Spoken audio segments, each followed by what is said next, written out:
infinite scroll under neon glow. Our minds race in 8-second loops, feeling shallow, chasing trends and tokens, wondering what we lose or gain as algorithms tug our hearts. Are we breaking the chain? They say art's in jeopardy with metal minds on the rise, but dawn breaks in pixels, hope in our human eyes. We've got heart in the code, soul on the chain, melodies in the matrix, calling us again. No machine can steal the spark we provide. Our creativity's flame will always survive. In this AM3 dance together we thrive. Human art lives on, tech just helps it come alive.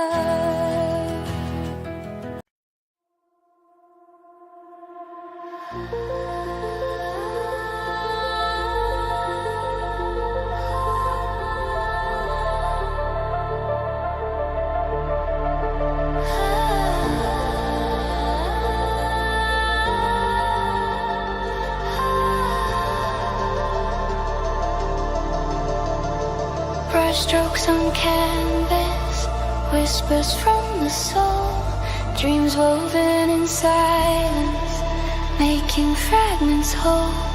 No screens to dictate, just fire in the vein. Human hearts igniting, breaking every chain. But now the algorithms hum, a siren's call so sweet, stealing our visions in a digital beat. Oh, cold-bound muse, you're writing our eye. Floods the canvas, tearing dreams apart. Web3 locks the treasures in chains of light.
Welcome to Beachside Tech Talk, episode 96. We're going to hit 100 on Friday.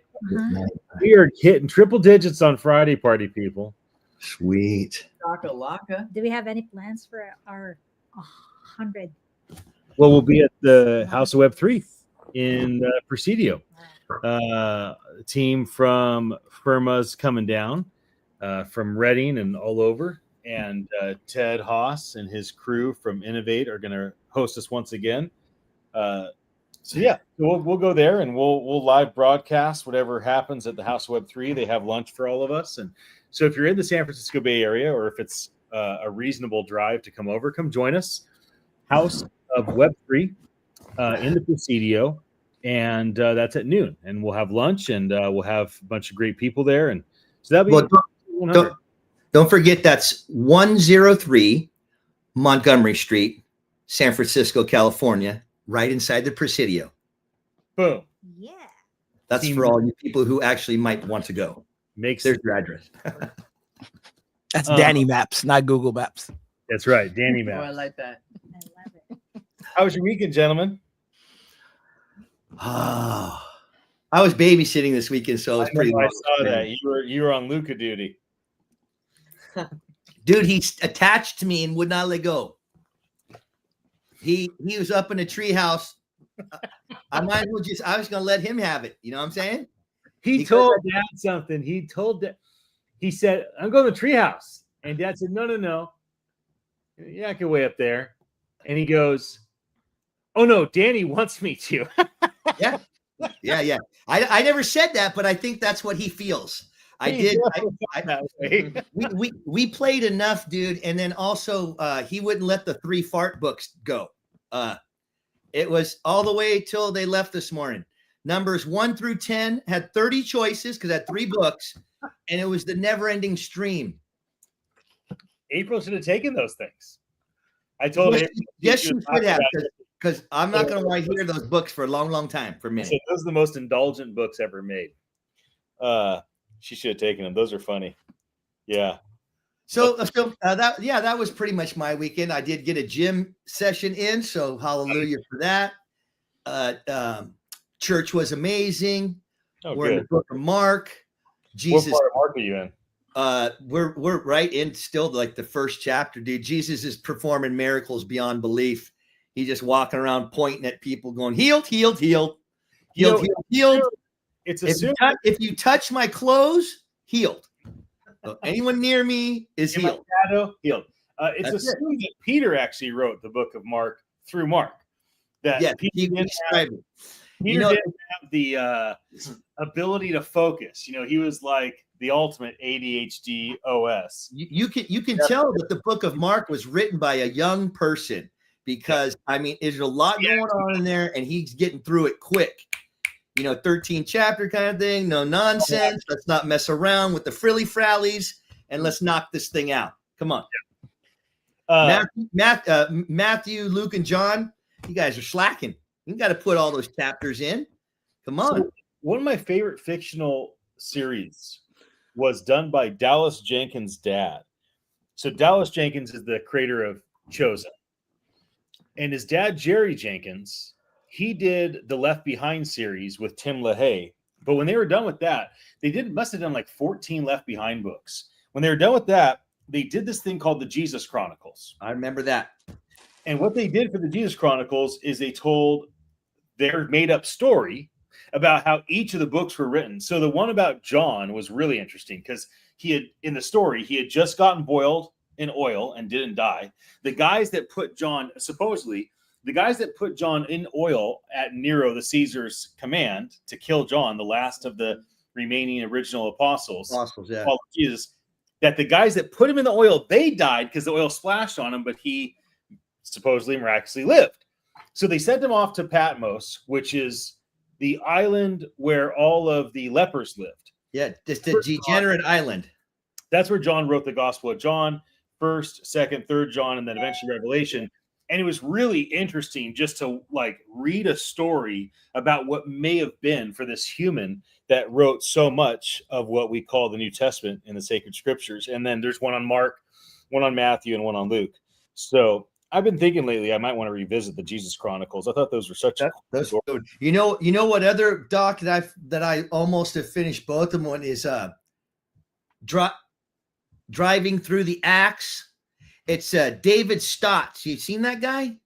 He rolls around by himself and visits as he talks through gospel. Yeah. And he's basically starts and he has 18 show series starting in Acts and visits all of the places chronologically. That's cool. And it's awesome because cool. You get to see that there, and he's non-biased. So he's not preaching. He's just kind of reading scripture to verify this is the location. Imagine this possibly right here through Galilee. I mean, Jesus could have walked right around here somewhere, things like that. It really hits home when you're watching something like that, it really brings it to reality. That's there it was. So read what you want. Those things happened and were written, and there's still stone pieces that will verify those events taking place. Jesus being there or not. I mean, going back to, Old Testament, it's still, roots that are there. So, I think it's called Driving Through the Acts. David Stott is the guy. Next time I watch, I'll send you a link, brother. Yeah, send it to me. Yeah. I was at a business conference one time, and this guy, I don't even think he was a spiritual religious type dude, but he ended up using like Acts 17 as his whole basis for sales training, and it was about how Paul goes in. Love it. Paul goes into the city. I love it. Is celebrated as a god. He says, "I'm not a god," which upset them. They took him out and threw rocks at him till he died. Left him for dead. I guess he rose again. That was the basic premise. And he goes back into the place where they killed him. Yeah. His whole sales thing was like, you might step in, you might be celebrated because you got the good news. But if something goes wrong, dude, your clients are going to kill you. But if they do, you go right back and you try again. That was basically his sales training. I love it. That's awesome. I'm like, that's an interesting sales training. That's awesome. You used to be a pastor or something? He's like, no, I'm not really religious. I just thought, man, this is a great story. I could use this for sales training. Even better yet, he don't even pastor. He just took it. This is a great story, and I'm bringing it into my marketing pitch. I love it. Pretty funny. Good morning, Nigel, or good afternoon to you, my friend. It's already 3 over there. Good afternoon. Similar to Danny's, but I'm dog sitting. I was just gonna say, you not babysitting, you dog sitting, and it's plural. That's different. It's plural. Yeah. One's doable. You got 2 coming along, and they start ganging up on you. You know that animals, they have to be able to communicate some way. Dogs, I don't know if barking is a language, but you do notice that dogs sound different. They start barking. One starts barking, Billy, outside, right, and they listen, and then all of a sudden they got to say something too. So it makes me wonder if it's actually a language. But those 2 little inklings, they know where they're at. That ain't their home, and I know that they got together one of these nights and they said, "Hey, let's terrorize this place. Make sure that." Well, it starts with just a door. No one can cut. Like the early alarm system is real. I mean, before it was somebody would knock at the door. We'd be like, "Who is it?" Now it's like you hear a knock. You don't even hear the knock. You hear the gate, and it's like DEFCON 1. Let's just go. Like, just start, losing it. Oh, dude, we saw a movie this weekend called A House of Dynamite. Yeah. Bro, that chick, Catherine, what's her name? Catherine Bigelow, the one that made Hurt Locker. Yeah. Did you like that movie? Dude, she knows how to make a movie. Did you watch House of Dynamite? You didn't like it? No, I didn't watch it, but somebody who watched it and told me, they're like, don't bother. Because they didn't like the ending. They didn't like the ending. I don't know what it is. Because because they said they felt like it didn't. It's a movie, though, right? Anything. Yeah. It's not a series. It's a movie. I saw the preview. It looked pretty good. It's a 2-hour movie. They didn't like the ending because they wanted a specific outcome. So Was there an outcome at all, or was there just kind No, of? we'll watch the movie. I'm not going to tell the internet. Dude, Catherine Bigelow is a stud. Dude, Period. she beat her ex-husband for that Academy Award in 2008 with Hurt Dude, Locker. She stole it from him for Avatar. That was incredible. She Kelly Robinsoned him, dude. Kelly Robinson. She whooped his ass. 57-0. She whooped his ass. Dude, Zero Dark 30 was great. You know, I don't know if I saw Detroit. That was her other recent one. But she made Stranger Days in 1995 about Y2K 30 years ago. That was a super, super interesting. She's a good director. Great, shall I say? Enough to where her husband, James Cameron, who's gotten Oscars, the dude who made Titanic, who got the most nominations of all time. The only other thing that competed with Titanic was like 10 Commandments, Oscar B. Wilde and shit, Right. way back in the day. You know, he had to come up and give it to her and say, yeah, she made a great movie. Hurt Locker was crazy. I thought it was a good. I thought it was a good movie, and especially being directed. I don't want to, you know, I'm not trying to be chauvinistic at all, but I mean, really, a woman directing a war movie like she knows war, you know, or even has friends that. I mean, where did she even get the you know, the directing skills to put herself in a place like a male sergeant in the full fledged of war, you know, and direct those scenes that way. I think she did a great job. I think because of her prior movies, she gets access nobody else gets, man or woman. Probably. If you make Hurt Locker and Zero Dark 30, the Pentagon's like, yeah, you're going to obviously make movies about us. Let us know how we can try to help. Yeah, here, let us give you information to use so you don't really make us look bad. Try and squeeze this good stuff in here if you can. But you know, the premise of A House of Dynamite is compelling on the conversation I want to have with you guys today. The conversation is, how does our creativity impact Web3 and AI? So let me get to the House of Dynamite thing. The House of Dynamite thought is this: humans built a house full of dynamite because we allowed the largest countries in the world, including ourselves here in America, to have nuclear weapons. And the thought of a dozen countries having nuclear arsenal and being able to wipe out a massive portion of a civilization, which then, if it's retaliated against, potentially wipes out all of humanity. Like, what the hell were we thinking building a house with dynamite in the walls and living there? And that's the basic premise of this super tense movie, is the situation humanity has gotten themselves into, where we allowed ourselves to basically end the Cold War, but not get rid of all the dynamite out of the walls.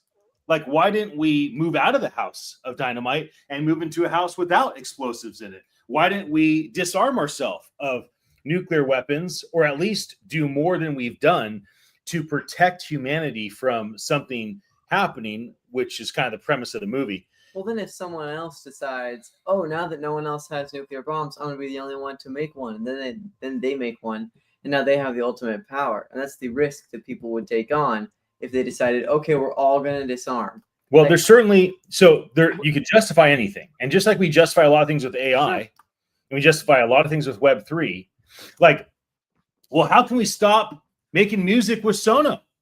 How can we stop making art with Midjourney? How can we stop making videos with this? How can we stop using this as our assistant? Well, if it came out that one or more of these automation technologies, let's say AI, or even the impact that Web3 is making on finance and ownership, et cetera, if it turns out that it ends up being leading us to something that would be very bad, are we willing to take a step back and reevaluate compliance, regulation, pace? You know, Musk begged everyone in technology for 20 years, please don't move so quickly. Please don't move so quickly. We got to move more slowly. This is dangerous stuff. And then he sat down supposedly with the founders of Google. And the reason why Musk gave Sam Altman $100 million, from what I understand, is when he sat down with Larry Page and Sergey Brin at Google, he got the sense that those guys did not care at all about the potential negative impact of humanity. All those guys gave him the impression, and this is in his book that guy Walter wrote recently. They gave him the impression that all they cared about was building the fastest, strongest AI as quickly as possible and dominating everybody else. And that's why Musk is like, oh no, this is not good. I got to find another way. He talked to Sam. He's like, okay, you got a nonprofit. This is all about good for humanity. Here's $100 million. Let's make this thing happen. And then even now, when he was on Joe Rogan's podcast, which you guys haven't seen it, it's worth a peek. I think there's a lot of interesting, compelling stuff in there. In fact, Musk basically said everything that we've been saying the last 4 months about a universal maximum income. He called it a universal high income. But in that he said, when Sam declined to follow through with what he said he was going to do with the money, I felt like I had to launch Grok, because if I don't participate, then I'm just a spectator on the outside concerned about what everybody else is doing. And so back to the House of Dynamite, we have all these AI tools, all these Web3 tools. A lot of the times they have been, detrimental to people. A lot of people have lost money in Web3 crypto gambling. Maybe they didn't realize what they were doing was gambling. Maybe they came into it more innocently, and all of a sudden, next thing you know, they got scammed one way or another, or they use AI tools. And now all of a sudden, them and all their peers use AI. Now their job's kind of in question, right? And so we have this House of Dynamite. And the question I wanted to ask us today to kind of dialogue about is, how does our creativity impact these tools and the way that we're using it? It feels to me like everything in these industries are so new, so vibrant, so much money, so much investment, so much energy that like it's all about creativity. And like there's not a lot of rules around integrity. So what happens is people are like, oh man, I'm going to do this creative marketing idea. Oh, I'm going to do this creative skit, and people are going to think it's true. Even on X, the number of posts that go viral and get 10 million plus views that are fake is mind-blowing to me, because somebody's like, oh, I bet if I reply to this person that's powerful and say this thing, maybe I'll get attention. And then boom, all of a sudden it happens. It's like there's no rules. It's just like creativity completely unleashed that's impacting these industries. So that was why I thought it'd be an interesting conversation to have. And we start with some songs today, which are kind of about this topic. So anyway, I'll take a pause. I'd love to hear what you guys think about the general idea. I think creativity is certainly an adjective that can be used. I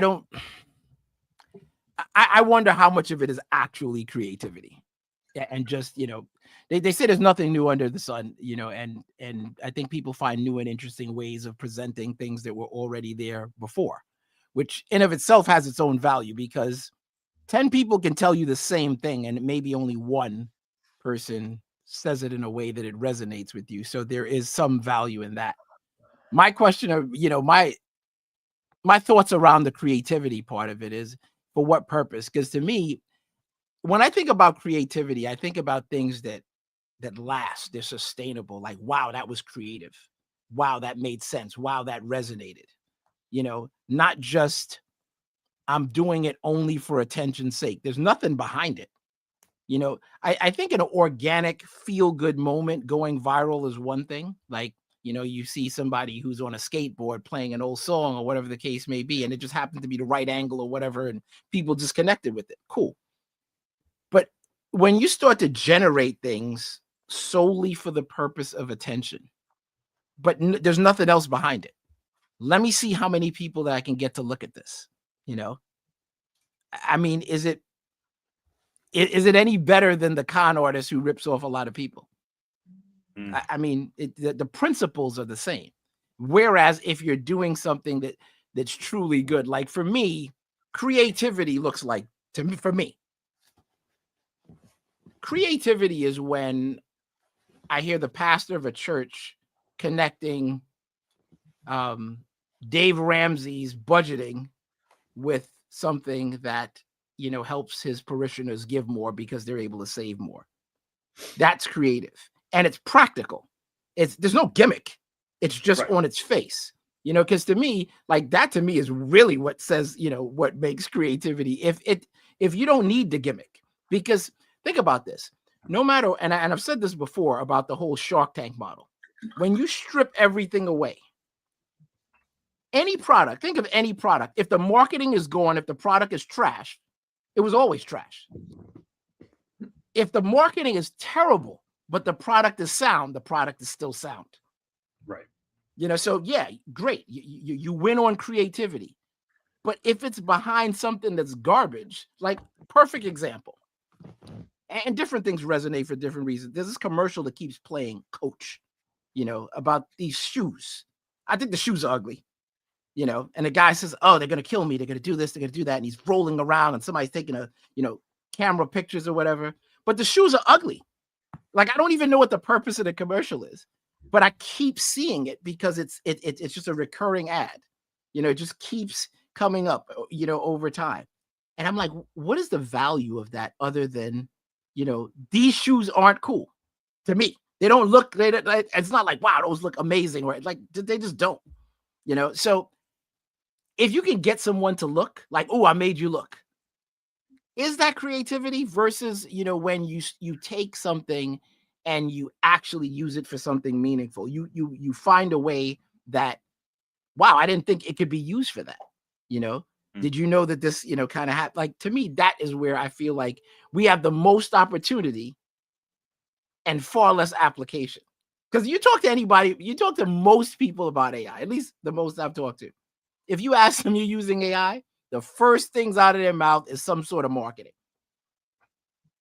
The first words are not, I'm using it to help myself.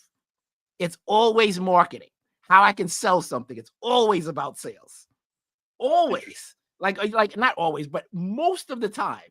Like, try it. You use AI, sales.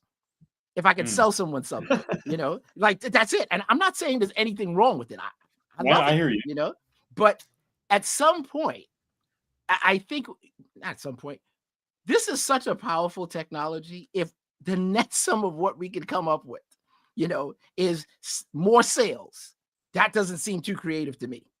It just doesn't. So that's where I'm at with it. What does creativity even mean? I mean, it sounds to me like you've given it a good connotation for the most part, that creativity brings a more positive outcome. But I'd always thought that the word itself, creativity, just means to make something unique. I don't know. How would you guys define it? Look it up. That would be hard, because if there's nothing new under the sun, it's probably not unique. Because the reason of asking the question of how would you define it is because instead of just asking for the definition, which is just the, I guess, idea that's said by the scholarly people, I'm asking us because we are the people ourselves. We're the ones who, by coming up with the idea of what creativity means, it shows the general consensus of how people feel about what that word means. Well, it said that we are creative because we were created. If you don't believe in a creator, I imagine that would affect your view of the word creative. Ultimately, when it comes to AI, our creativity is in the prompt and in the response and in the chat that we're having, trying to get the output that we're getting. Like, we're not creating the pretty picture. We're not creating the video. We're not creating the spreadsheet. We're not creating the sales for the marketing or the song lyrics or whatnot, right? We're creating the prompts. Like, we come to the table with an idea of what we want to ask or communicate, with the responsibility to keep going back and forth by chat, whether typed or written. And that's the creativity, which is why I believe prompt engineers will be like a really, really major job. I think people will be working remotely as prompt engineers, just doing prompts for people. You know, when it comes to creativity in Web3, the majority of that is community building. You know, oftentimes people get really confused, like, oh, what's the price of the token? What's the price of the NFT? How many people are in that metaverse? Those things actually don't matter. Like, that's not the right metric. The right metric is, how big is the community? How did you get the community to that place? And is that sustainable, and can it keep growing? Because the moment the community is gone, the token's not worth anything. The NFT is not worth anything. The metaverse may have had 10,000 players, but if the community doesn't stay and grow, and now it's down to 10, then that metaverse, that whole thing is not really valuable. Why is Facebook valuable? Facebook's not valuable because they spend $1 billion a month maintaining and improving their platform. Facebook's valuable because 2 billion humans are on it. That's why it's valuable. Because of the use. That's it. That's why it's valuable. So if 100% of the users from Facebook left, Facebook would literally have zero value. So the creativity around Web3 is building, maintaining, and growing a community. And the creativity around AI is primarily the prompt that you're in inputting it. And we learned this with things like Siri and Alexa and Assistant voice prompts, but we were very unhappy with the outputs. Now we're much happier with the outputs because the large language models are so much better than they used to be. You're right. I agree. I remember when we were in the Philippines, we did this first ever event, the Web3 AI. Remember, there was a student there who shared about this art contest. Oh yeah, the person that won it. And the winner won the art contest, but they found out that he won the digital art using AI. And he was asking, do you think he is considered as an artist? Creativity. Yes. So, and I answered, I was the one who answered that it's the prompt, the prompt. The guy who won created the prompt to put that in AI or a language model. And that's how his creativity created. Like, that's the reason why the AI created that very beautiful art, because the way he put all together his prompt is, coming from his brain. Right. I mean, in a situation like that, you can make the parallel to AI is just the tool. Yeah, it tries to pretend like it's a human now, but it is still just the tool. Is using Photoshop or is using just your tablet or some digital device to be able to draw, is that now not your own creativity? Because you aren't the ones who wrote the ones and zeros. You're the one who used your hand. You could say that, yeah, it's still very similar, but the farther you go along, it's easier to kind of not see the correlation between them. But the prompt is still his own creativity in a way. It's true.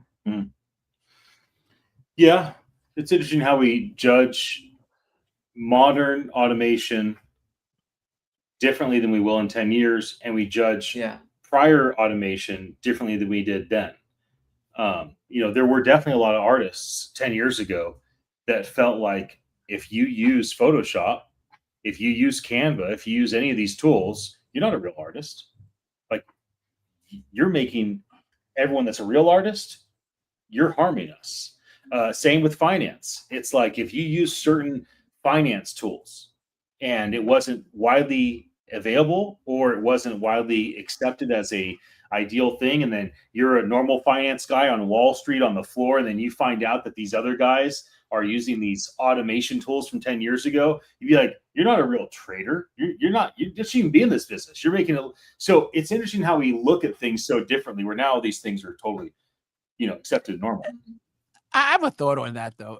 I think one differentiator at a minimum is when you take technology, you do something that the non-technological counterpart couldn't do. So, and it still comes from the same human component. Like, we keep crediting AI for things. AI is humans, so I'll give you an example. You use you're making all these songs, right? I've heard people making songs, AI music or whatever, but they're still they're taking technology to do what a human was doing. Exactly, right? Your application was the creativity more than the prompt, the AI, any of it. The application of you saying, I'm going to take all words from a podcast and make that a song. Because prior to that, there's no artist going, hey, you know what? I'm going to make a song out of this particular thing, because there just was, for the sake, like there wasn't that, so it's how? Who? Pick a movie. That's a stretch. They're called soundtracks. Here you go. Every single James Bond movie had a specific song that was done by high-end um, recording artists, and I can think of one was Duran Duran. I think Celine Dion did one of their songs, so they had paid big-time artists to do a specific song for a movie that was named Goldfinger and such and Right, but this is the reverse. This is the reverse because what we did was take a podcast and make a song. No, I was just saying a human was seeing a movie, or movie's not out yet, but they were hired to visually watch a movie that hasn't been released yet, and I need you to go make me the theme song. The title of this movie is Goldfinger, and the song the song that this human created after watching the movie, getting with other people. This was a specific song created for that movie, only for the title, for da-da-da-da. Right. And I think people use AI for that, and they're not using a human component, but this is different. What I'm saying is different. I don't know any artist that said, I'm going to take a podcast and make a song, unless there's some rap battle or something like that. They just wouldn't do it because there was nothing in it for them. So I feel like it's a different use of the same thing. Like for instance, and this is the human component brought to life by AI. And we've had similar things. Like, imagine if two people in history that are no longer with us, or one with us, one not, could have a conversation. What would that sound? What would that be like? Right. So we could guess, but it wouldn't be based on anything. Now with technology, it'd be way more than a guess.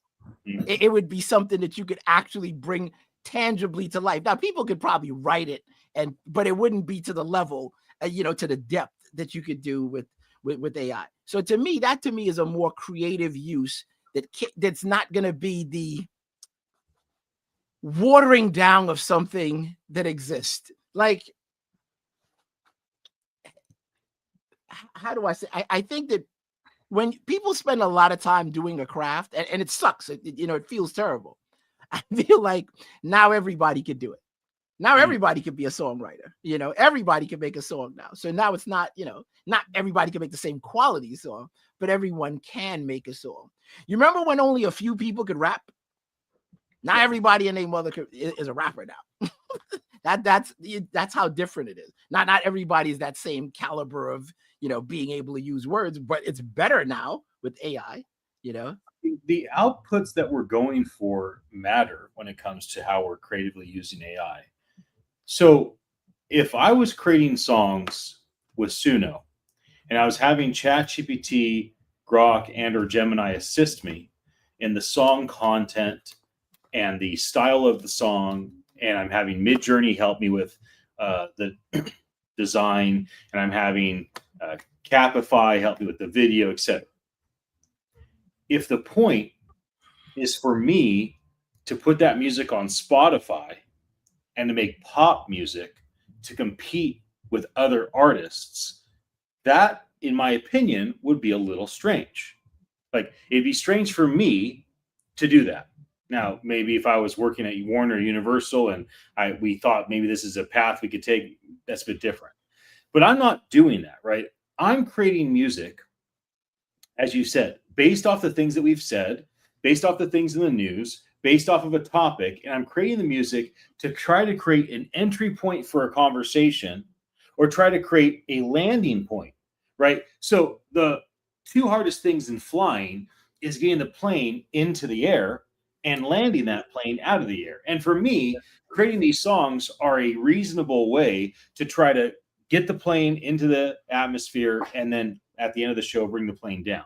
So that's kind of the purpose. And I can't imagine there's any musician that I would be able to even hire to do something similar to what these tools can do. So in that regard, I don't think there's enough money and I don't think there's enough time for me to hire a musician to create the same outputs for me that I'm able to get through this kind of hodgepodge system that I've been building over time. Now I've gotten better and better at it, so I can pump these songs out pretty easily at this point. And now I've gotten to where I'm like collecting songs that I prefer over others, so I can kind of have an arsenal of songs around topics and just go right to them.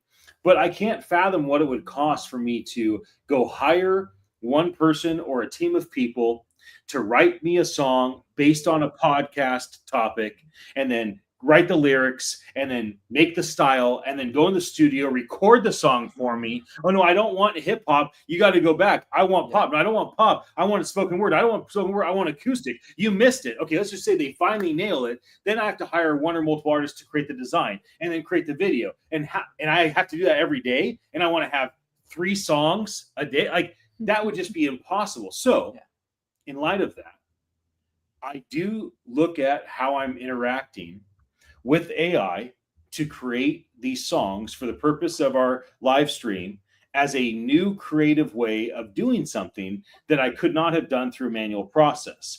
And once I build my final catalog of songs and I tokenize these songs, and then they're tied to Web3, that will also be a very interesting way of tying in my creativity into a ownership and a shared ownership through the Web3 effort. So I do see what you're trying to say there in that this sense. gets now into the concept or the subtopic of value.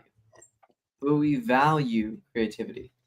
If you say that universal high income happens tomorrow, and all of a sudden people don't need to worry about the things that we commonly are so used to worrying about, like if I'm able to have food, if my body works, if I have shelter, if I have water, the things that are just a part of human life. If this isn't the problem anymore and we're released to just do things that we want to do, then creativity becomes something that isn't thought of in the same way, because now you value it differently. To make the parallels of what you're saying, now all of a sudden, an output that you could say is similar in that you have 3 songs that you just made, really kind of 6, and that can happen in less than an hour, and you don't have to pay anyone. You can do it yourself. That's a crazy amount of exponential increase in what you can do. And that's something that happens actually a lot throughout humanity. We've talked about plenty of examples like that, where all of a sudden something happens and you don't have to keep using the spoon in the dirt, but now you can use a shovel, and now you can use a jackhammer, things like that. But where does the creativity get to a point, and what are we even going to do once we get to the point where it now becomes something that we're let loose to do? I mean, when humans no longer, because I do believe that pursuing excellence helps you get to a better point in this current time. If we have a point where we don't need to worry about the current things we're doing, about food and water and things like that, what are we going to decide to do with our creativity? That's one of the main things that makes humans humans. That's an interesting point, and I feel like the philosophical, part of it and the vision is important. And from a creative standpoint, I think that when someone doesn't have, they may not be able to paint or draw, but they can visualize what they know would look beautiful. Okay. For them, this becomes an opportunity for them to express themselves. That to me is a wonderful thing. That has immense value, because now you have more human expression. More people able to participate that aren't predisposed to those talents or gifted with those talents. Now, where I see it go the other way is if you are an official artist, like someone who can play an instrument, can sing a song, can write it, can do all these things, and now you just flood in the whole market with AI. Or maybe you're not. Maybe you're just real popular, which I feel like it's going to hurt them the most. They may not think so, because if all of a sudden every song sounds like Drake, every song sounds like Beyonce, because they're not getting them from the independent artist. No. Like before, there were some major artists that would take from independent artists because they just happen to be, more popular, and they'll take something and they'll use it, and then it'll come back in a wash or whatever. But I think karma's coming back around, because now, like I said, make me a song you're not going to say make me a song that sounds like some obscure independent artist. You might know, make me a song that sounds like Drake. Make me a song that sounds like Bad Bunny. So how long before All the songs sound that way. And then we just have a cacophony of the same things. Right. So to me, the creative, to Malachi, to your point, yes, when we don't have to worry about these things. And I hear a lot of people in strong positions saying these things. And I get that they have the vision, but I don't hear a lot of encouragement, for the everyday person. Why don't you just go directly into AI? Here's the answer. How do I get there? How do I get there? No magic, no fancy prompting, no degree necessary, no pedigree. How do I do it? For every philanthropist, everybody who's talking about making the world a better place, leaving it better than we left it, all that stuff. How many of them are actually typing how would this work? Give me 100, 1,000, 1,000,000 ways on how this would work, why it wouldn't work, what have been the historical impediments to it, who's responsible, give me a face, give me a name, give me an email number, and do something with it. Because it's not like we can say anymore, we don't have the capability, we don't have the technology, and talking about it, just in a vacuum in that silo is not it. This week, when I was at service, the conversation was this. We have great intentions. We don't have a shortage of good intentions. We have a shortage of follow through actions. And that's where it is. So the pastor said, transformation happens when intention is met with specificity and community. I thought you were going to say specimen and community. Yeah. Hi, Teddy. And there he is. Hey, what's up? Look at Ted with the hat. Look at it. Oh, what a group of characters, man. We got. It's what the world goes. And you know what? We're not alone, because somewhere else in the world there's 1,000 more just like us that are doing, have similar thoughts. Not exactly the same. We're unique. Not like me. Not like me. No one's exactly like you. Like Danny. But there's people who read the book of Danny. Not even people close. Read the book. There's only read one the book Danny, of Danny man. and God understands. made Danny, and then he threw away the mold. That's right. So they're producing a whole documentary about your life. Have you seen that? I saw the Daniel. Hold on. It's called The Greatest Story Ever Told. We love your about Jesus, Teddy. That's right. I saw on social Billie Eilish, who's one of the top, musicians in the world, posted something that said, "Why are there billionaires? For all the billionaires out there, why do you exist, and why don't you give your money away?" And then Grant Cardone responded to her and said, "For all the recording artists out there, I'm wondering, why are there recording artists? And if you're recording artists, why don't you give all your music away?" And then he's like, "Billy, I know you're playing tomorrow in this city. I noticed that in New Orleans, one of the poorest places in the world, yet your tickets start at $129. Why don't you pay for everybody's tickets?" And so another example would be when they should get together, then they could do it. Tucker Carlson and Mark Cuban were on the All In podcast on the stage. And Mark's like, "I'm Ukrainian, so I feel really passionate about giving money to Ukraine. I've always wanted the government to support Ukraine because, I can't help it. It's my family." And Tucker turns to him and goes, "How much money have you given to Ukraine yourself personally?" "None." "Well, why don't you start, bro?"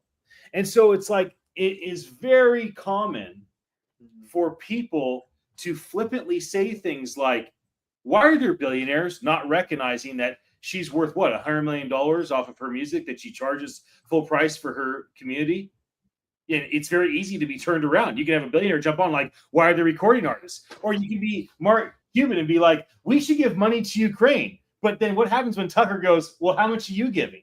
And so a lot of the time we have these big ideas. Well, I've given some money to Ukraine, so I'm wealthier than Cuban. Yay. Ted, we all love you. We think you're great. If you need to be encouraged today, bro, you look good. You sound good. That's a beautiful Come on, paint. just I was adding color commentary to what you were saying. You don't need to make it all about me. I'm helping you No, you do that yourself, communicate bro. to our audience. Stop the I conversation. am- Enough. Let's get back to me. I'm tired of talking about me. Can you guys talk about me now?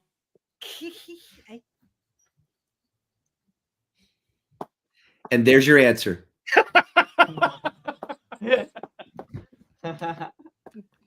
All right, Teddy, tell us about House Web 3 on Friday. Tell us what's happening on Friday, because we're looking forward to that. Go ahead.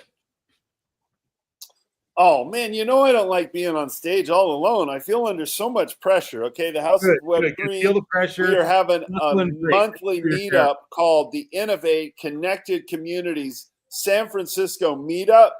And we're also open to suggestions because we don't think there's enough words in that name. So we want to add other words.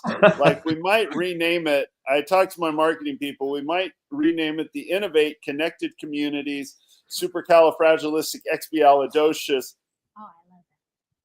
monthly San Francisco meetup. Anyway, so we're meeting. We have a meetup. We moved it from Wednesday to San Francisco, from Wednesday to Friday. It's at the Presidio of San Francisco, and we have our awesome friends Brandon and Curtis, and a special guest, Ian and Riza Utili. Paul Peisner's part of it. Me too. Also, Ted Haas. And we're going to talk about technology, AI, specifically Web3. Brandon and Curtis are Web3 tech titans, and talk about how to use these things to solve the world's most important problems. You know, like why are there billionaires? Why are there recording artists? And with great privilege comes great responsibility. Why is there Spider-Man? So he can save the world. So, you know, it's about all of us putting our brilliance together, our minds together, and collaborating. What's the massive motive or reason that it would be beneficial to someone to actually go there? Beyond so just Ted, cool people are here. If someone's gone to the House of Web 3, the main reason is there's an amazing. Hold on. Sorry, okay, question's not finished. I'm expanding Malika's question to two parts. If somebody's gone to the House of Web 3 in the last couple of years, they've gone to our weekly meetup, why should they come again? It's on a new date. It's on Fridays and a Wednesday. And if they've never gone, why should they consider coming? You know, because people are going to be wondering this. So, you know, as Malika said, pitch them. Okay, so responding to Malachi's, one, amazing food, man. Come and have lunch with us. Yay. Two, the community is incredible. We get technologists together with frontline social service providers who really know their stuff, who are innovating, who are helping people, and you know, policymakers. It's really a vibrant community that all want to help and work together. You know, it's collaboration and co-working, like, you know, that's refreshing to everyone. You should also come to get to know Christ is King and Brandon and Curtis. What they're doing is quite amazing. They're bringing a crew down from Reading also with them, I believe. So those are the top 4 reasons: amazing lunch, an incredible community, and experts. You know, it's definitely not going to be the type of experts on a platform preaching to you. This is smaller. This is intimate. We have a whole hour and a half together. And so you get to interact with the speakers who are truly experts, and you'll learn about Web3, AI, innovation, you know, people who really know their stuff. I'll tell you another reason is it's hard to get time with Ian Utili. Okay, this is going to come across as a joke, but this is actually a very, very good reason. it's hard to get time with Ian Utility, and even if you have his cell number, it's hard to get a text response. If you want to get a hold of Ian Utility, if you have his cell number, text him 50 times, and then he'll respond.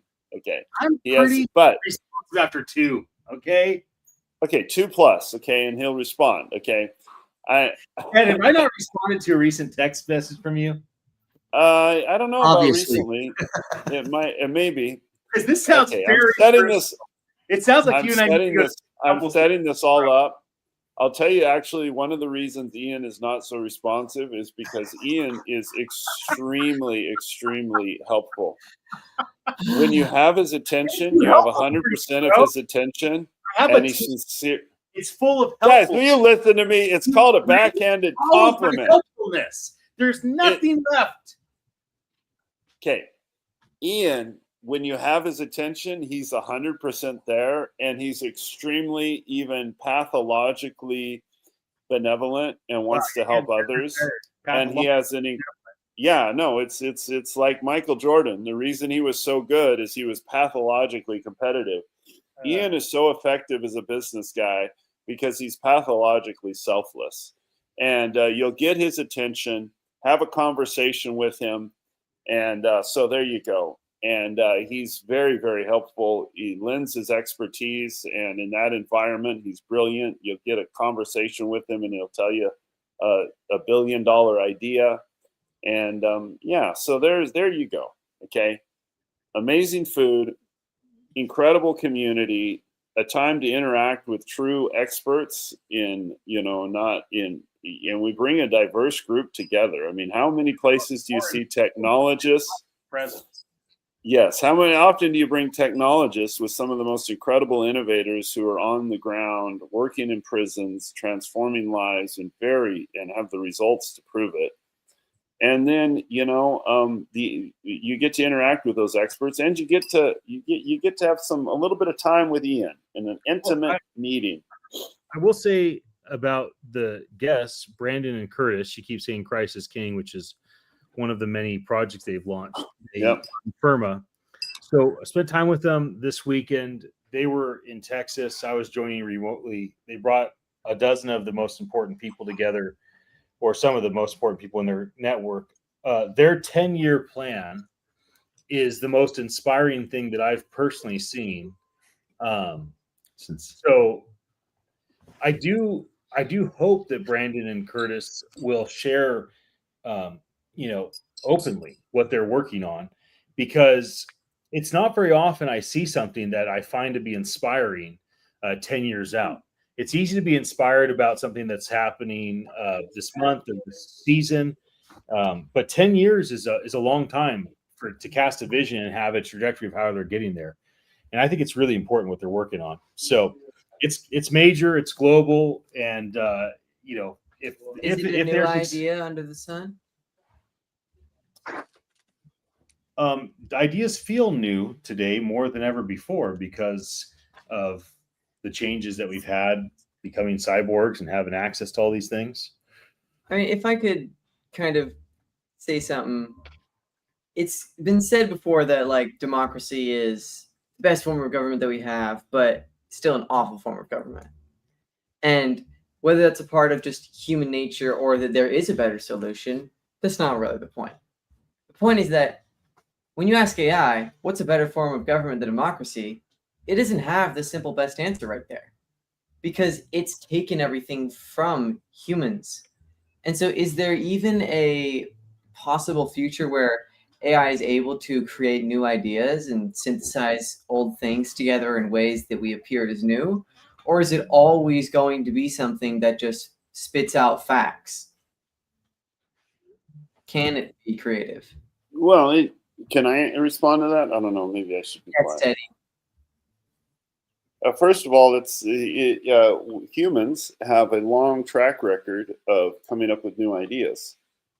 And some of those sexiest ideas are things that are kind of like retro, like when you have touched on them in the past and they're further developed, or we developed them and lost them and rediscovered them.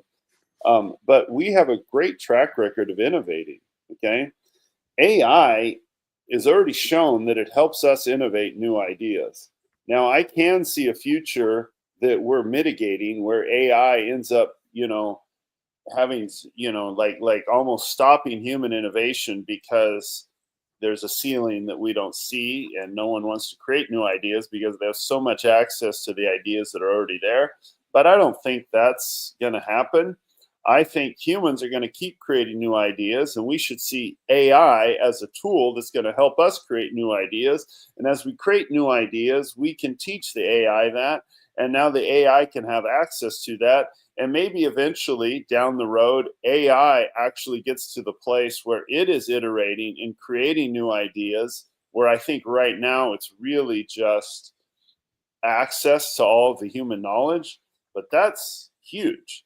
So I think if we change the paradigm from us versus AI to AI and human collaboration together, we have nothing but optimism about how more and more creativity is going to happen, and new ideas and uncovering stuff, including iterating on what to date seems to be the best form of government, of democracy, and making it even more better. You like We that? talked Proper today English. More better. Beautiful English. We talked today a little bit about the recent Elon Musk and Joe Rogan interview and how he had talked about universal high income, which was quite cool actually to get to hear, because that's something that we've talked about. But one of the things that I keep thinking about is that they talked about how, what are people going to do?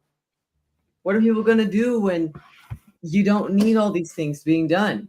And my immediate thought is, wow, that's so like pessimistic. Like, what are we going to do? There's endless things that we need to be done. It's not like humans won't be able to figure things out. And that's one of the main things that I realized. It's so easy to see, instead of what can we do, because there's so much that can be done. You could build beautiful things. You could help promote awesomeness, whatever it is. But yet we still look at the glass half empty. Yes, everyone's going to be creating art and playing basketball in prison, or pickleball, or disc golf.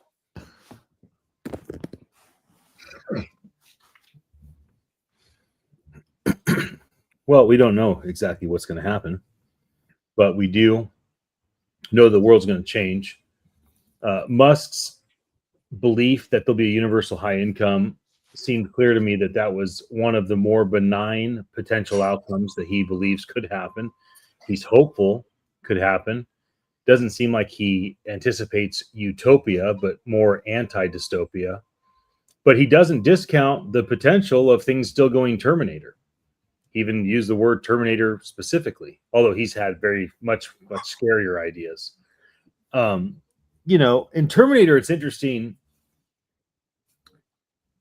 The Skynet found the arm from Terminator 1.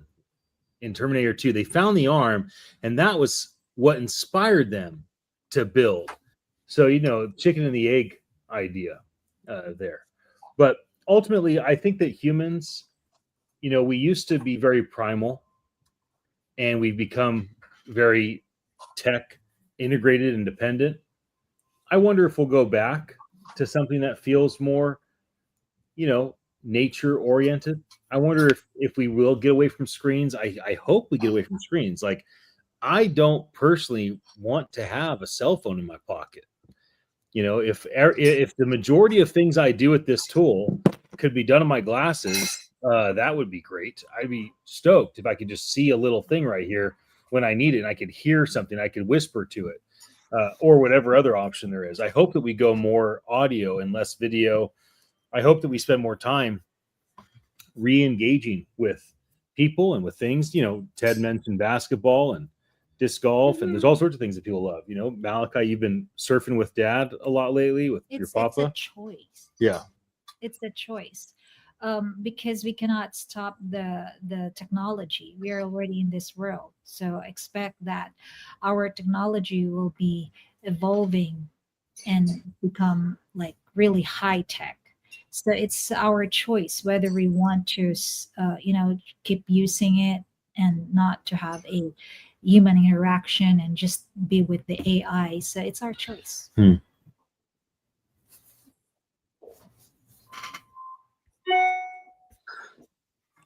Do you guys feel like you were using AI tools or engaged with Web3 one way or another, whether it's crypto or memes or metaverse or whatever? And then do you feel like it spurred more creativity from you? Do you feel like you are more creative because of these tools? Do you feel less creative?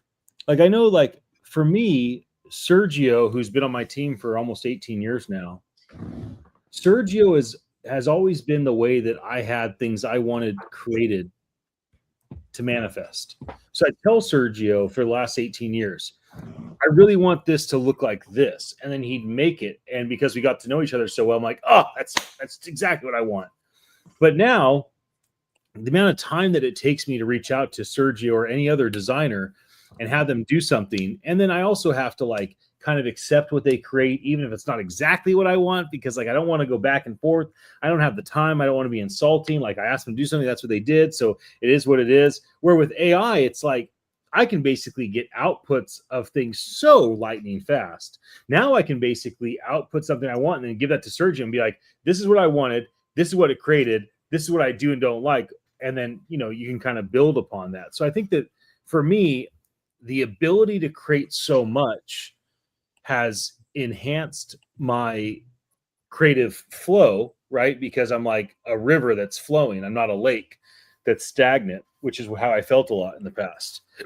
How have you guys felt lately? Do you feel like your creativity has been transformed because of these different tools? For me, yes. Before, when I was, I told you I used to make my own glass material, and it really needs a lot of time to do that. Like I have to sit down in front of my computer and spend 4 to 8 hours just to finish my own glass material for my next lesson. So now with the use of language, models, I can easily do that with the help of AI to prepare my lesson in just minutes. And if ever this AI, didn't give like what I really need 100%, that I can personalize it, but it'll not take much time to personalize it. Like it'll only take 1 minute or 2 minutes to personalize it, and that's it. So for me, yes, when it comes to my work, but when it comes to like an artist, because I started as a traditional artist, it only helps me to the point that I need idea. So before, I really need to go outside, look around, where can I get idea on what to paint, or sometimes listen to music, watch movie. That's where I can get my ideas what to paint. Now it's easier for me because I can just ask ChatGPT, I want to paint like this, but I want like this. Do you have any idea? So it's up to me if I want to do 100% what ChatGPT had given to me, or I can, transform it into a better one. At least now I have ideas. Like ChatGPT not only give me one thing, but giving me many options. So I have now options to choose from. So that's how I can do that. That's how creativity evolve in me as an artist and as a teacher.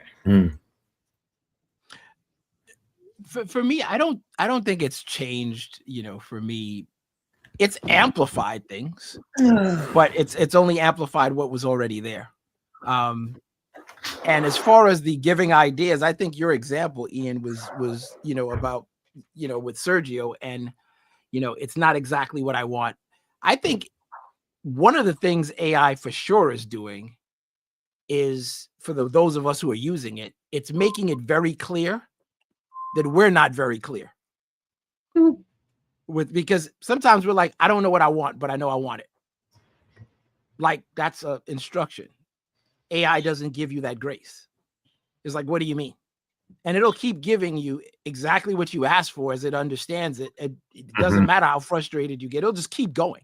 But you see, and that's there's a benefit in that, I think, because for the longest time, you know, and I feel like anyone who's worked in corporate has had their experience with this. You will get someone who is not a great communicator, and not necessarily universal across the board, not a good communicator. They just don't give good instructions, or they're not a good teacher. And for me, the definition of a good teacher is really simple. Did the person learn? The end. Right. That's it.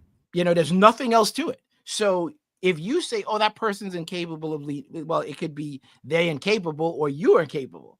It depends on how you look at it. But AI, it makes that, it really levels that playing field.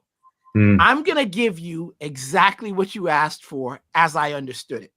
Now, I might make mistakes, and I'll own those mistakes, and I'll be like, absolutely, I'll be subservient in that way.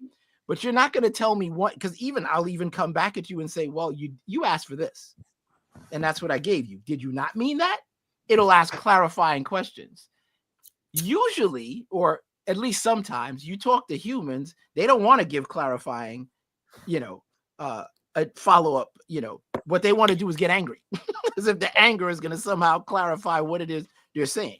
And I think it starts to, for those who communicate well, you're going to do well. For those who communicate poorly, but the humans in your life telling you can create poorly that you just refuse to listen to, you're just going to break a few computers when you realize that, oh, it was me all along. And that's how that's going to go. And it's always going to be that. And when you start putting these things into robots, it's going to get even better. I know for one, I'm going to be super entertained. You watch anybody who does not give good directions. Not a good teacher. Might be the expert's expert. Can't give good directions to save their life. They don't want to, or they refuse to, whatever the case may be. And you watch that unfold. You could have a whole 24-hour channel on watching them work with AI, and it'll be the most entertaining thing ever. Lots of stuff breaking, lots of explicatives all the time, because you don't even realize that you're not giving good directions until it starts to play out and you can't leave. You have to watch it unfold. So I think there's a lot, there's a lot of opportunity in that. And I think the sooner we realize it, the better it's going to become, because we say general statements like, oh, with AI, just be specific.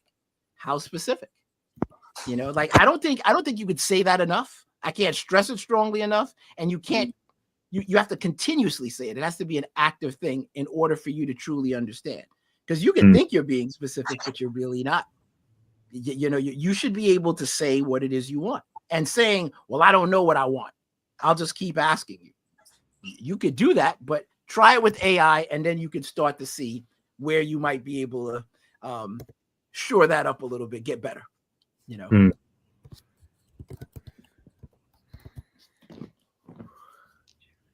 say something? I like the whole conversation. I think creativity is important, but it definitely has a philosophical feeling sometimes. Does anybody feel Our like conversation about it has a philosophical nature, or creativity itself has a philosophical angle to it? Creativity itself has a philosophical nature. Sweet. Nigel, what were you saying?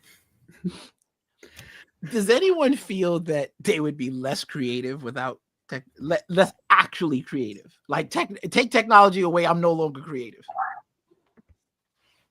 Not me. Because I don't believe that to be a true statement, which is why I wouldn't credit technology for being creative. You would still. Risa and I are both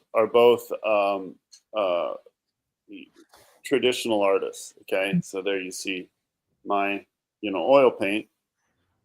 Just that was a technology. That was human beings. That's paint. Paint was a technology that's evolved. It's getting better and better. We invented technology. We invented paint. Technology. you know, and it's evolved. The brushes, they're all a technology. The canvas are all a technology, you know, like you don't have, I don't think, I mean, I guess other mammals create art, you know, certainly, you know, like there's this bird that will create this elaborate, the male will create this elaborate nest that is really just art. There's no practical reason for it, and it's to attract the female. It's interesting, but, you know, so to me, I just see technology as another tool, you know, and particularly like, okay, like this was one of the things when Final Cut went from Final Cut, what it was, to Final Cut X Pro. There was this big debate because Final Cut was one of the leaders competing with Adobe and was, you know, complicated to use and was considered for, you know, they were, it seemed like they were targeting Hollywood level editors.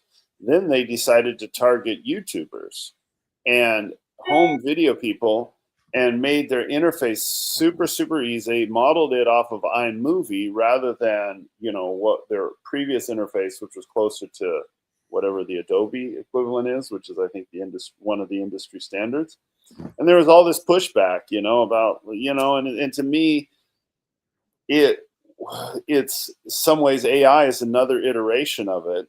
And they chose to make it easier and to empower anybody and, you know, cut down the learning curve of how to use it. There was almost zero learning curve in the sense that you could open it up and just start intuitively using it.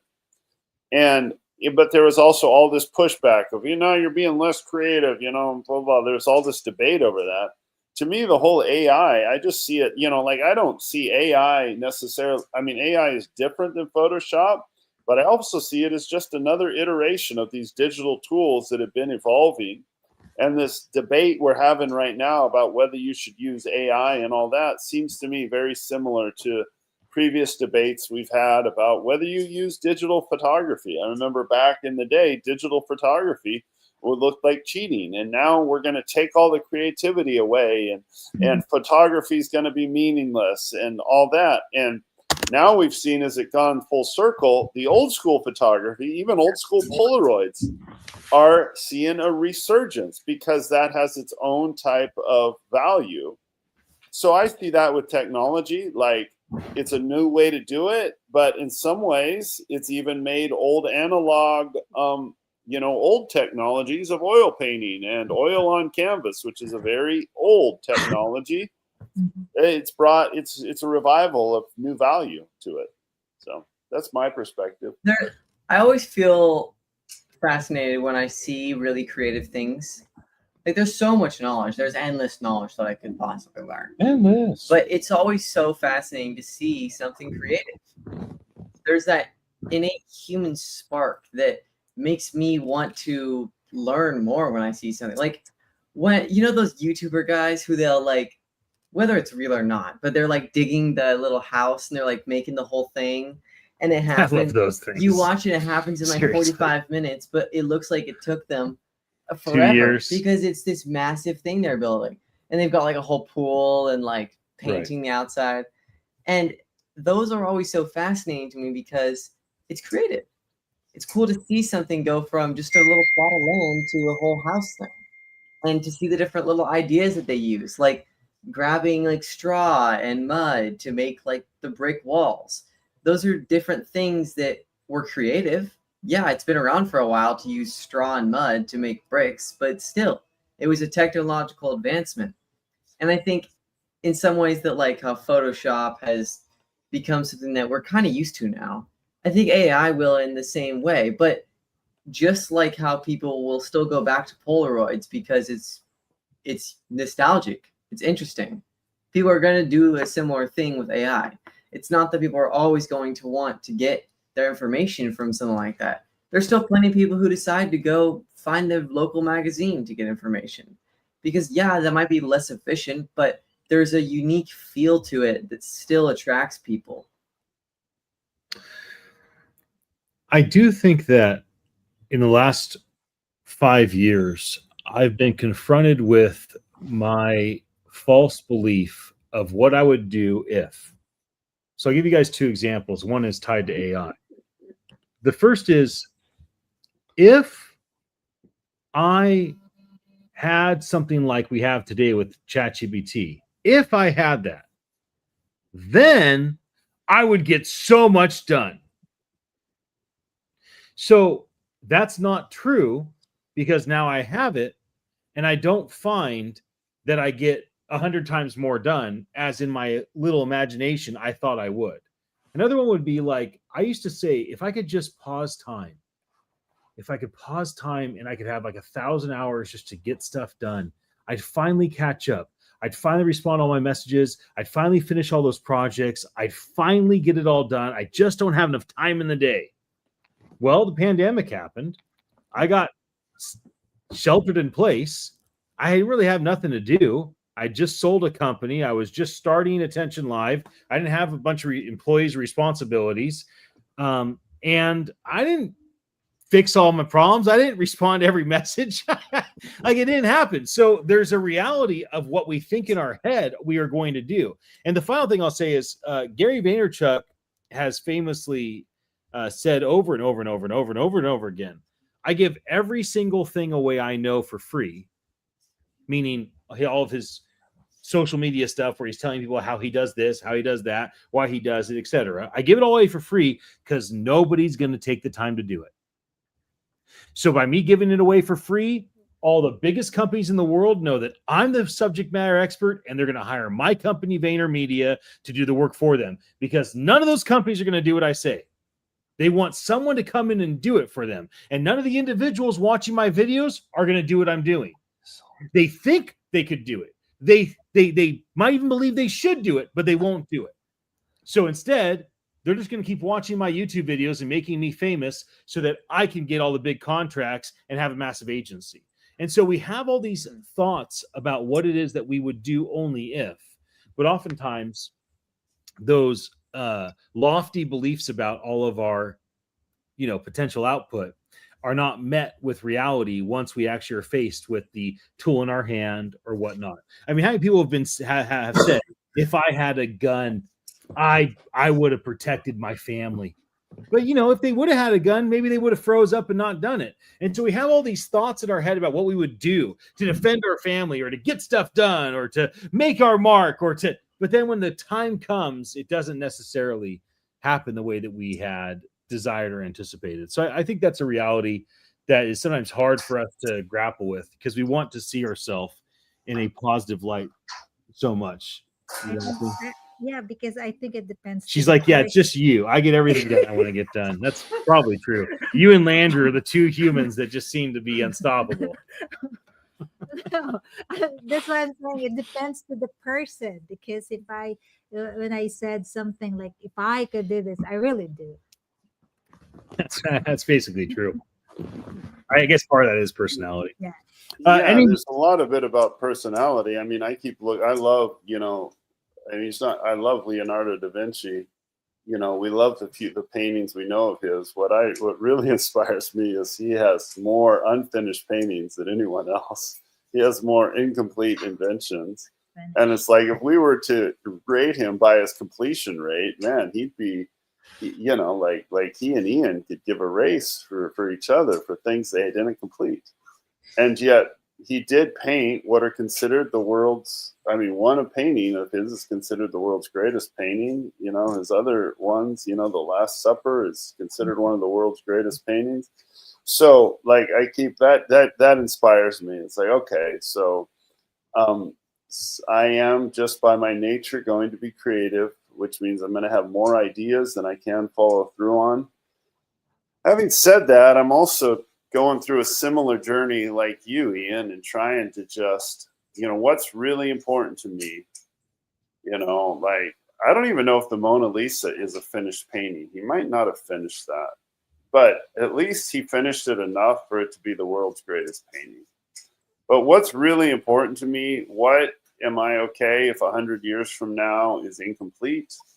And what do I really need to complete? And try to get rid of my excuses. What are reasons? What are part of my, just part of the beast of being a creative person?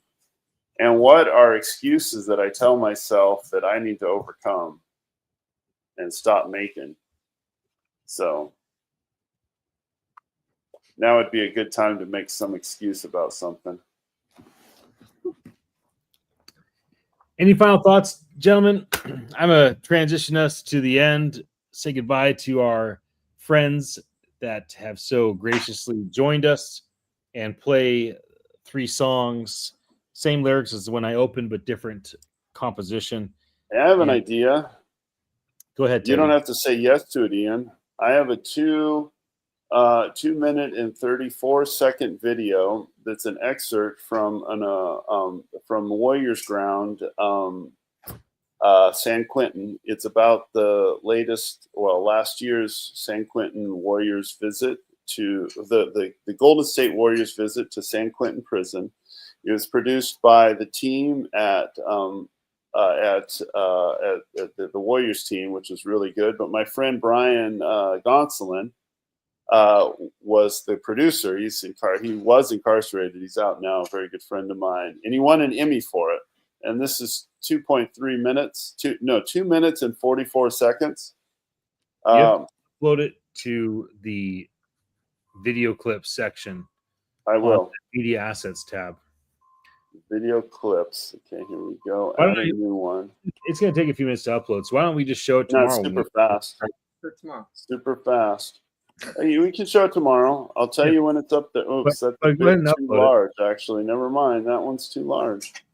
Yeah, it's got to be under her megabytes. So if it's not, upload it to YouTube and download it, and it will convert it and compress it in a way that will be best for the internet.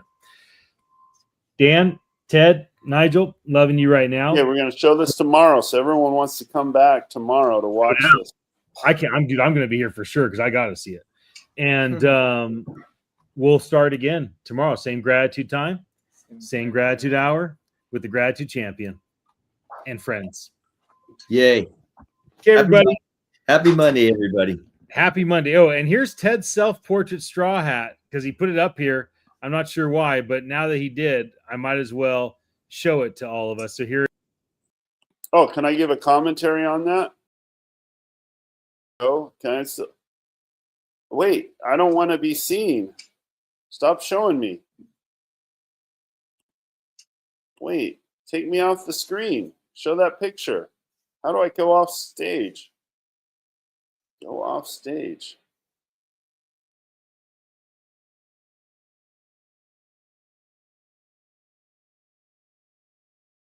There's the straw hat.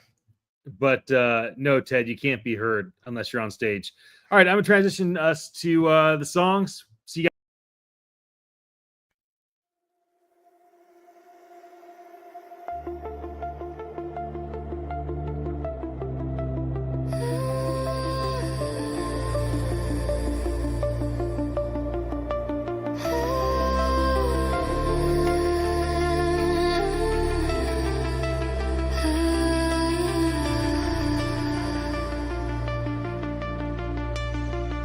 Strokes on canvas, whispers from the soul, dreams woven in silence, making fragments whole.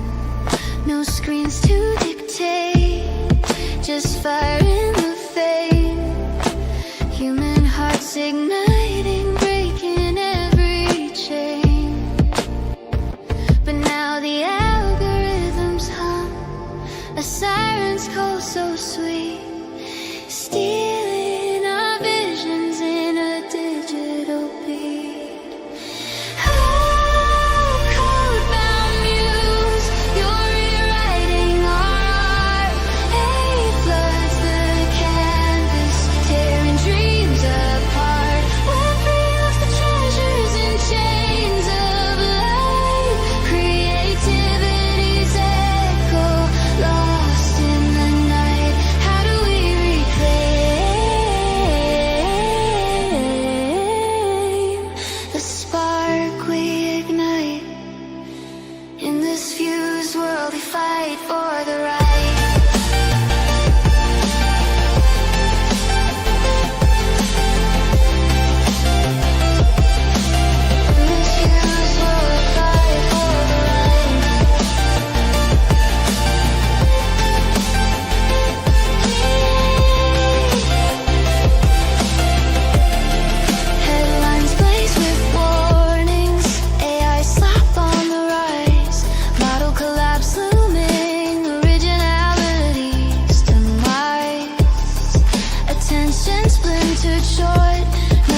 tech-fueled game. Yet sparks in the circuit, a partnership born. Humans steer the machine through the digital storm. AI is ally, not thief in the code. Web3 opens gates on the creative road. From chaos to chorus, we blend and we build, reclaiming the muse that tech almost killed.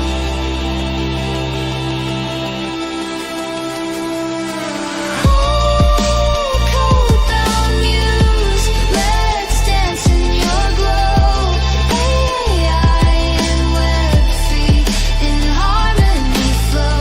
Only art we craft with souls alive. Creativity soaring into the night. Together we rise,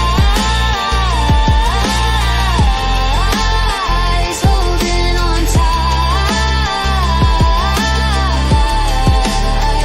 Human fire burning, ever so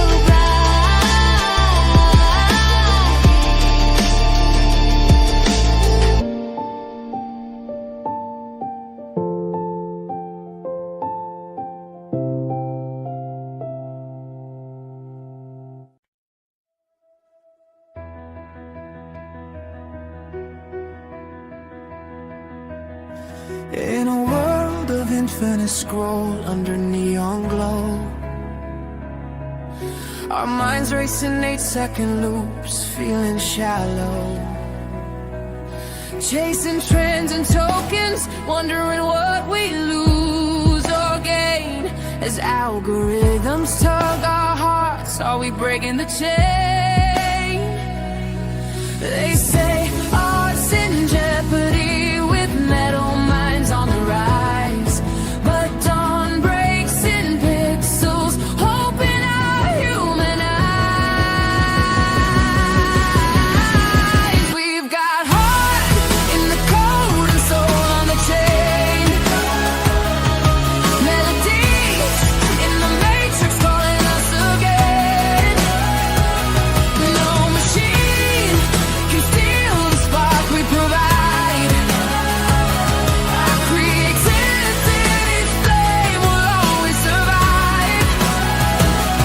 In this Web3 dance, together we thrive. Human art lives on, tech just helps it come alive. On a digital canvas, we paint a new light. AI as our assistant, muse dancing in bite. We mint verses on blockchain, each truth and NFT. Proof that our stories endure through eternity. No gatekeepers to hold us, we own our sound and art. Decentralized and dreaming, each creation a fresh start. We remix soul with new code and heartbeat combined. Building bridges through bandwidths that connect every mind. I felt the fear of losing my song to the stream. A ghost in the algorithm. Was it all just a dream? But the echo reminded me I am more than a tool. My soul writes the script that no way can overrule. From the ashes of doubt, a phoenix of art takes flight. Humanity remix, still created by right. We've got heart in the code and soul on the chain. Our art transcends the tempo of that goldfish brain. Pixels or paintbrush, the vision still ours. Lighting the metaverse sky with creative stars. In this Web3 dance, united we thrive. The muse is eternal, and it's so alive.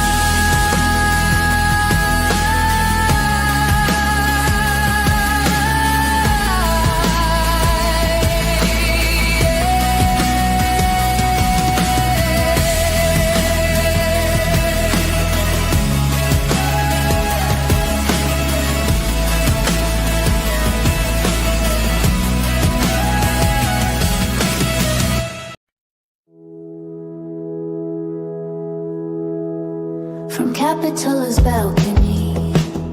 The tide writes lines of code, a pocket prophet in my hand, a comfort for the road. From India's apps that talk to God to avatars and pews, a million lonely souls log on to hear the binary news. Spirit in the signal, sacred in the stream. Is it real connection or an algorithmic dream? A ghost in the machine is calling out my name. Is it making me broken or is it just a game? Germany, a sermon plays upon a vacant screen. Some feel a spark of heaven, some miss the human sheen. The chatbot's built to please me, a sycophant so sweet. It validates my echo, a comfort in deceit. In Hiroshima's shadow, a promise takes its hold. Let love write the algorithm, a story to be told. 'Cause wisdom isn't data, and a soul